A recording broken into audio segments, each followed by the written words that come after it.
nandoon ho, mga kababayan. Kaso ho, mga boss chief amo sir, may nakita silang butas. Na bawat, na, di ba, sabi yung contractor na nasa loob ng top 15 na kaibigan ni Chis Escudero, yan ay nagbigay o nagdonasyon ng 30 million sa pangangampanya ni Chis Escudero. Sabi ho, naku, bawal yan. Aray ko po, bes. Campaign donations mula sa government contractors, bawal yan. Attorney Makalintal. Bakit daw ho, mga kababayan, bawal? Ganito lang ho kasimple yan. Ipapaliwanag ko lang ho, mga bossing. No?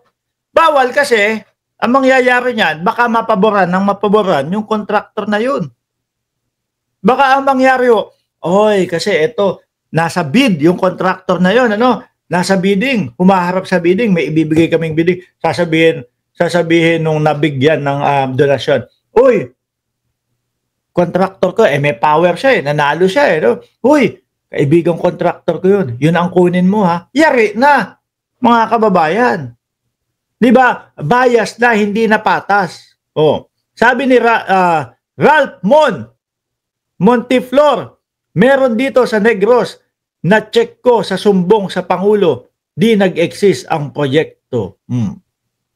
Nandiyan din, hintayin mo lang pag nanalo si BP Sara. Babalikan ko tong channel mo kung ano na naman ang content. Balikan mo. No, baka hindi pagka nanalo si, alam mo, Jess Carlo, ang iniisip ko, pag nanalo si Inday Sara Duterte, magtatago na ako.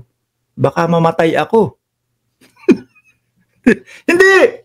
Magtatago na ako. No, hindi na ako magpapakita. Magtatago na ako. Mahirap na. Baka mabalikan. Sabi pa naman ng mga DDS, babalikan kayo ni Sara Duterte. No? Yun yung sinasabi ho ng mga DDS Siyempre, ikaw ba naman, nagbablog ka. Hindi ka ba matatakot nun pag sinabi, babalikan kayo ni Sara Duterte. Tapos yung mga naririnig natin sa Vice Presidente, ipapapatay ang Pangulo pag may nangyari sa kanya. Ipapapatay si Liza Marcos pag may nangyari sa kanya. Kung yun niya, mga presidente, kaya ipapatay, ano pa kaya ako? Magtatago na lang ako. Nagagalit na naman.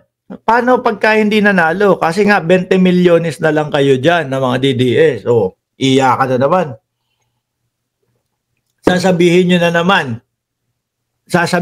naman, dinaya si Vice Presidente. Ganun na naman ang iingay ninyo.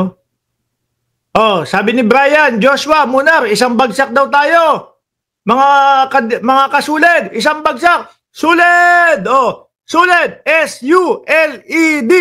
With matching kamao, with matching heart na kulay green. Diba? Sabi ni Loida, yes.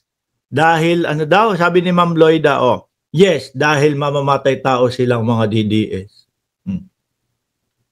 Balik tayo kay Chis.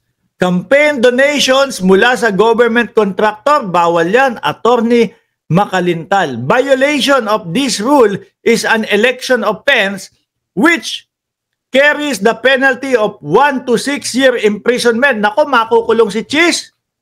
Kung sakali na hindi nila mailusot ito, biruin mo, sabi, 30 million daw po ang idinonasyon noong si, ano pangalan nun? Nung Lawrence Lubiano kay Chis Escudero. Di ba? Sabi, yung mga government contractors, hindi, bawal, hindi maaari, hindi pwede na mag-donate yan doon sa mga tumatakbong opisyal. Kaso, Rappler yata naglabas no na 30 million. Top donor ni Chis Escudero sa kanyang pagtakbo. Pero mga kababayan, kagaya ho nung naibalita natin kagaya ho nung nai-vlog natin nung isang araw nung kaninang umaga, may lusot din daw ho yan. May lusot daw din ho yan, mga bossing. Kasi ang ilulusot lang daw ho dyan, mga kababayan, ang sasabihin lang daw ho dyan, Eh, si Lawrence Lubiano naman ang nagbigay sa kanya nung 30 million para donasyon sa kanyang pagtakbo eh. Hindi naman mismo yung contractor company. So, lusot na ho. No? Pinakamadaling explanation ho nun, mga kababayan, dito sa kinaroroonan ho natin, meron akong isang maliit na kumpanya, no? May isa akong korporasyon, mga kababayan. Maliit lang ho. Pero kapag yung korporasyon na yon, sumabit ho, mga bossing, hindi ho aabot sa akin. Yung kung i-demanda man yun. No? Kung i-demanda man yung maliit na korporasyon ko na yon, hanggang doon lang po yun. Hindi po ako mananagot. Yun po yung loophole na tinatawag. Kasi yun lang ang i-demanda. At kung ano lang po yung ari-arian at kung ano lang po ang nasasakupan ng korporasyon na itinayo ko, mga kababayan, yun lang ang makukuha nilang bayad. Kung sakali man magbayad ng danyos, hindi ako masasama. So, ganun din ho yata ang pagkakaintindi ko dito. Dahil hindi naman yung korporasyon o yung contractor corporation ang nagbigay kay Chis Escudero, kaya malulusot. No? Si Lawrence naman yan individual naman yan Yun nga, mailulusot daw ho, mga kababayan.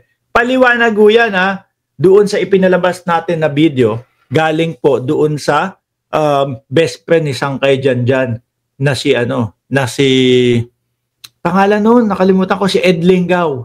Nung panahon ho kasi, nung election 2022, yan, dalawang yan, mag-best friend ho. Dahil po doon sa, dahil po doon sa Sulu, kung maalala nyo, yung Sulu doon sa EDSA daw ho, mga kababayan. Nako, pero tingnan ho natin kung ano po ang magiging reaction. Sagot naman po ni Chis Escudero, 1% lang naman daw po yun. Yung 1% ho, mga bossing, 5.6 billion po. 1% lang naman daw ho. Kaya kaya hindi na daw dapat pinapalaki. 1% lang daw ho. Yung 1%, 5.6 billion, mga kababayan. Anyway, iwanan na natin ho ito, no? Puntahan natin yung anak ho ni Marcoleta, mga kababayan. Nako, eto. Sa unang pahayag ho, habang pinapakinggan ko yung anak ni Marcoleta, mga bossing, sabi ko, nako, eto na, mukhang magkalaban yung dalawang Marcoleta, yung tatay at yung anak ho, mga kababayan. Kasi ang sinasabi nung anak ho, mga bossing, ang sinasabi ho nung, sandali, hindi ito yun. Uy, sorry, nagkamali ho ako ng lagay. No? Kaibigan ho kasi ni Vice Ganda yan, mga kababayan. Sorry naman, nagkamali ho ako ng lagay, mga boss chief amo, sir. Hindi ho yan, no?